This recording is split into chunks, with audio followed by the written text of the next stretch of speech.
혹시 세상에서 가장 비싼 식사가 얼마쯤 할 거라고 생각하세요? 보통은 수백만 원, 수천만 원짜리 음식을 떠올리실 텐데요. 그런데 만약 고기 한 점에 자기 목숨을 걸어야 한다면 믿으시겠어요? 그런 남자가 실제로 있었습니다. 바로 북한의 최고 권력자, 그 사람의 식탁을 책임졌던 요리사 김명철의 이야기, 지금 바로 시작합니다. 자, 눈앞에 한번 그려보세요. 눈부신 샹들리에 불빛이 쏟아지는 평양의 아주 화려한 연회장입니다. 그곳에는 북한의 심장이라고 불리는 사람, 우리가 흔히 장군님이라고 부르는 바로 그 인물이 앉아있죠. 그 사람 앞에 차려진 식탁은요, 그야말로 권력의 끝을 보여주는 것 같아요. 세상에서 제일 귀하고 맛있다는 음식들은 다 모여서 상다리가 부러질 지경입니다. 그리고 이 모든 음식을 총괄하는 사람이 바로 오늘 이야기의 주인공, 요리사 김명철 씨였어요. 그날도 연회는 아주 분위기 좋게 흘러가고 있었죠. 그리고 드디어 오늘의 메인 요리가 장군의 앞에 아주 조심스럽게 놓였습니다. 윤기가 반지르르 흐르는 게 보기만 해도 침이 꿀꺽 넘어가는 최고급 고기 한 점이었어요. 장군은 아주 만족스러운 미소를 지으면서 은으로 만든 포크를 천천히 들어 올렸습니다. 그리고 그 고기를 막 입으로 가져가려는 바로 그 순간이었어요. 갑자기 그 조용하던 분위기를 깨고 웬 경호원 한 명이 번개처럼 달려들었습니다. 그러더니 다짜고짜 장군의 손을 붙잡는 것도 모자라서 그 귀한 요리가 담긴 접시를 그대로 바닥에 내동댕이 쳐버린 거예요. 쨍그랑! 접시 깨지는 소리와 함께 연회장은 순식간에 얼음물이라도 끼얹은 것처럼 차갑게 식어버렸습니다. 모든 사람들의 눈이 한 곳으로 향했죠. 바로 주방의 총책임자, 요리사 김명철의 얼굴이었습니다. 그의 이마에서는 굵은 식은땀이 비 오듯 흘러내리고 있었고 제 귀에까지 들릴 정도로 심장이 쿵쾅거리는 것 같았어요. 김명철은 나지막이 거의 기어들어가는 목소리로 이렇게 응조렸습니다. 권력층의 식탁 위에 오른 저 고기 한 점이 내 목숨값이 될 줄은 정말 몰랐습니다. 이건 실제로 있었던 일을 바탕으로 한 이야기예요. 평양의 요리사 김명철, 40 중반의 이 남자는요, 북한에서는 정말 아무나 가질 수 없는 아주 특별한 직업을 가졌습니다. 바로 장군님의 입맛, 그러니까 그의 식사를 처음부터 끝까지 책임지는 전속 요리사였거든요. 그의 손끝에서 만들어진 음식이 곧 북한 최고 권력자의 기분을 좋게도 하고 나쁘게도 했어요.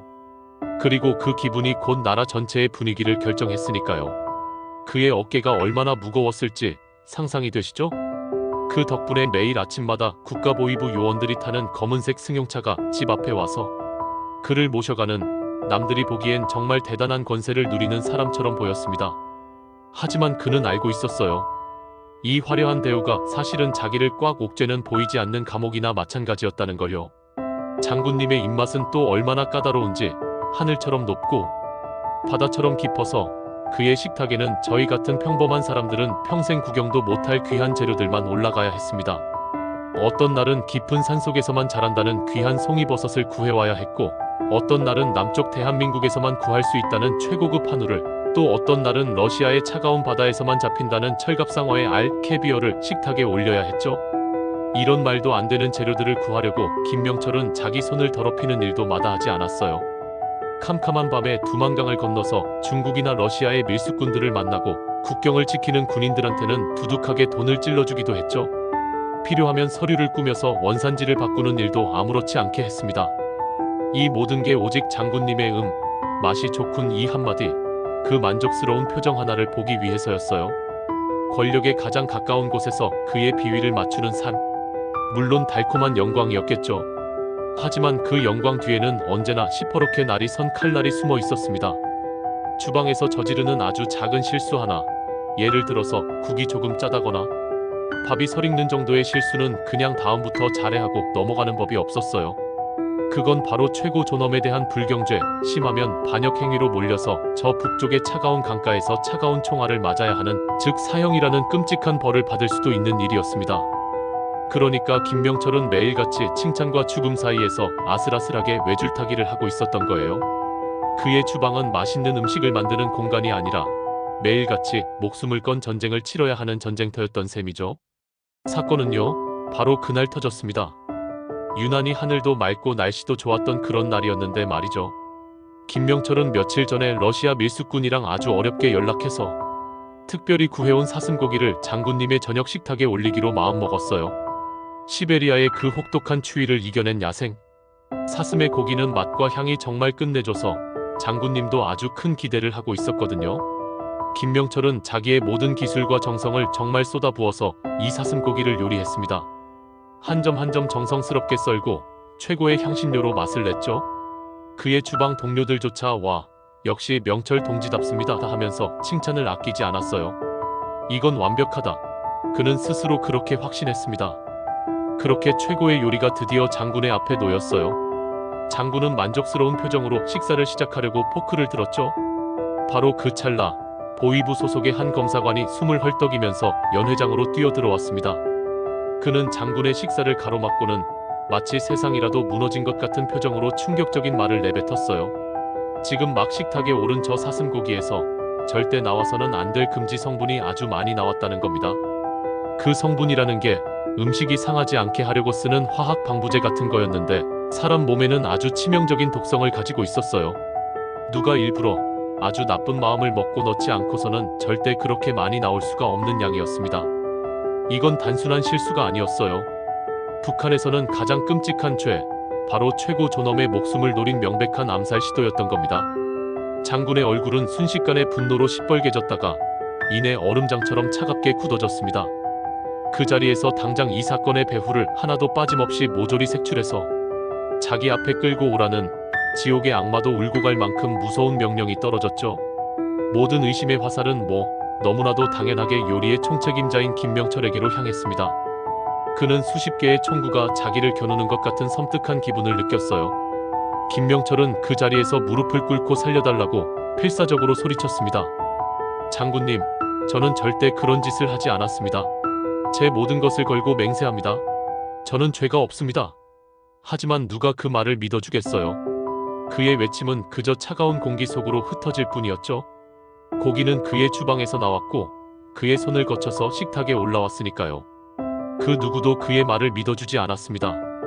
모든 증거와 상황이 그를 범인으로 지목하고 있었거든요. 이대로 억울하게 죽을 수는 없었습니다. 이건 분명히 누군가 자기를 함정에 빠뜨린 게 틀림없었어요. 그는 보위부의 무서운 조사가 시작되기 전에 남은 얼마 안 되는 시간 동안 어떻게든 진실을 밝혀내려고 비밀리에 움직이기 시작했습니다. 어떻게든 살아남으려고 마지막 발버둥을 친 거죠. 그런데 뭔가 아주 이상했습니다. 자기의 결백을 증명해줄 수 있는 사람들이 하나둘씩 마치 약속이라도 한 것처럼 사라지기 시작한 거예요. 러시아 국경에서 그에게 사슴고기를 넘겨줬던 밀수업자는 아예 땅으로 꺼졌는지 흔적도 없이 사라져버렸고 그 고기를 평양까지 안전하게 가져오는 일을 맡았던 군 간부는 갑자기 교통사고로 죽었다는 소식이 들려왔습니다. 사고라고 하기엔 시기가 너무 딱 맞아떨어졌죠. 상황은 점점 더 안 좋아졌습니다. 매일 아침 저녁으로 얼굴을 보던 주방 동료들마저 자기를 벌레 보듯 피하고 어떤 동료는 어느 날 갑자기 보위부에 끌려가서는 다시는 돌아오지 않았어요.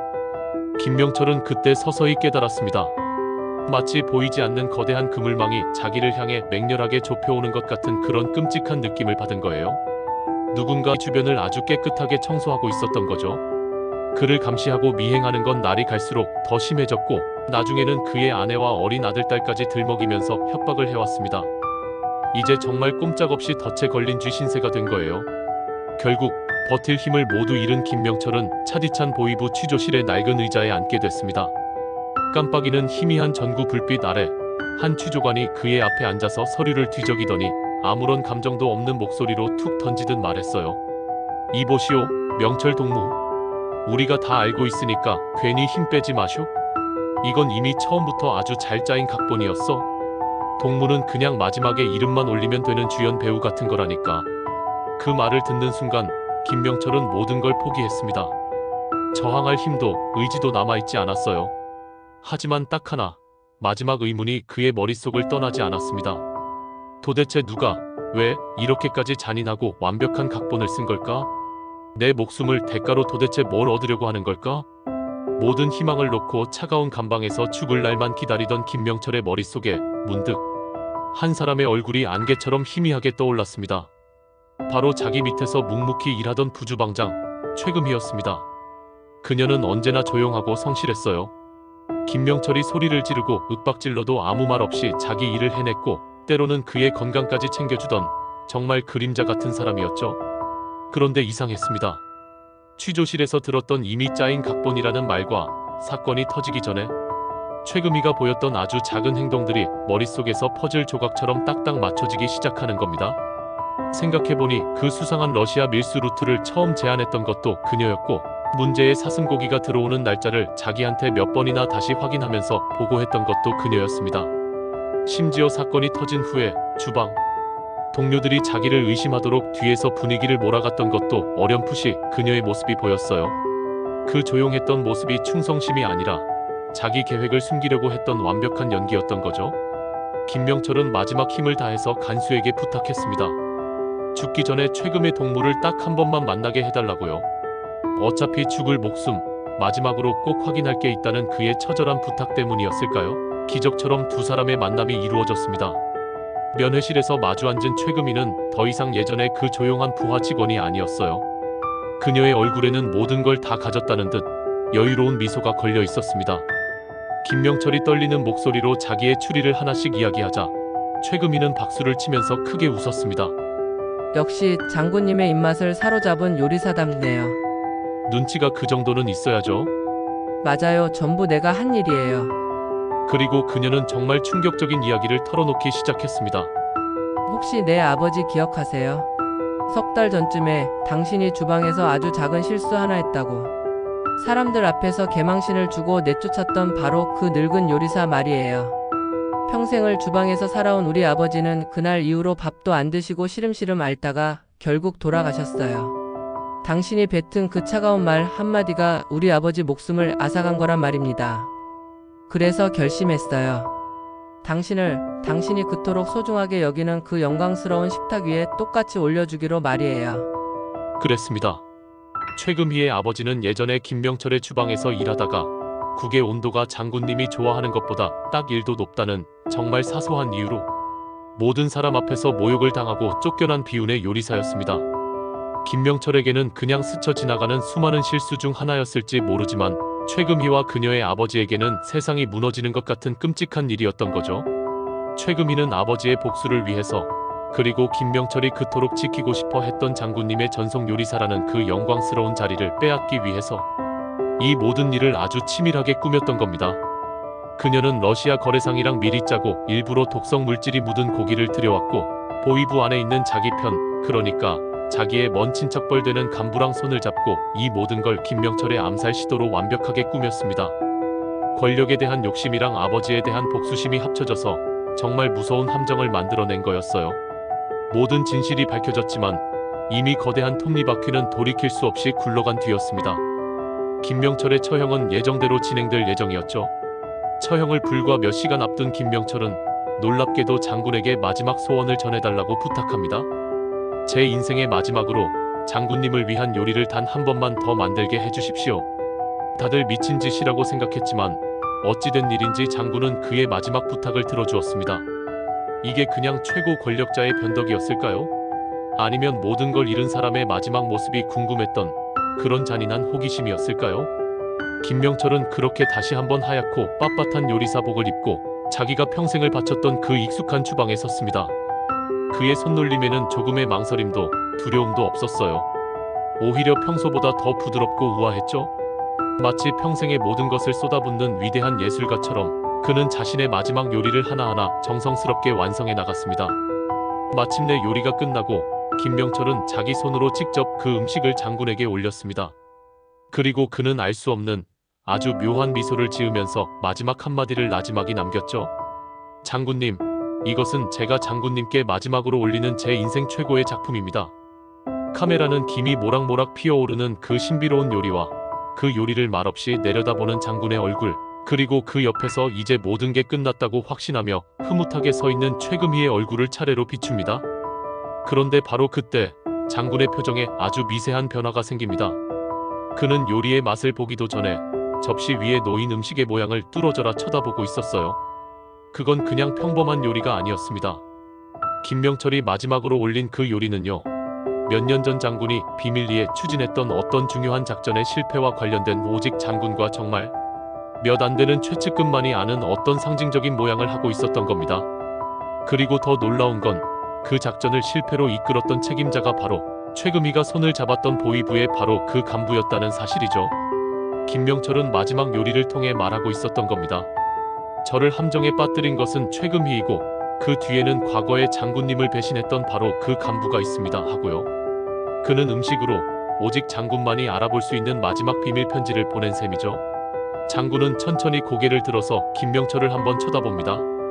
그리고는 그의 어깨 너머로 아무것도 모른 채 의기양양하게 미소 짓고 있는 최금희와 연회장 구석에 서 있는 보위부 간부를 차례로 훑어봅니다. 그의 입가에 섬뜩하다고 할 만큼 차가운 미소가 번집니다. 자, 오늘 이야기는 여기서 끝이 납니다. 그날 밤 장군이 과연 그 음식을 먹었는지, 요리사 김명철의 운명은 정말 이대로 끝이 난 것인지 공식적인 기록은 어디에도 남아있지 않아요. 하지만 평양의 소식통들 사이에서는 이런 이야기가 아주 비밀스럽게 전해진다고 합니다. 그날 이후로 야심만만했던 여성 요리사 최금희와 보위부의 그 잘나가던 간부가 어느 날 갑자기 감쪽같이 사라졌다고 말입니다. 그리고 얼마 지나지 않아서 장군의 건강을 책임지는 새로운 비밀 주방이 생겼는데 그 주방의 책임자가 과연 누구인지는 아무도 모른다고 하네요. 어쩌면 세상에서 가장 맛있는 요리는 달콤한 복수라는 이름의 요리가 아니었을까요?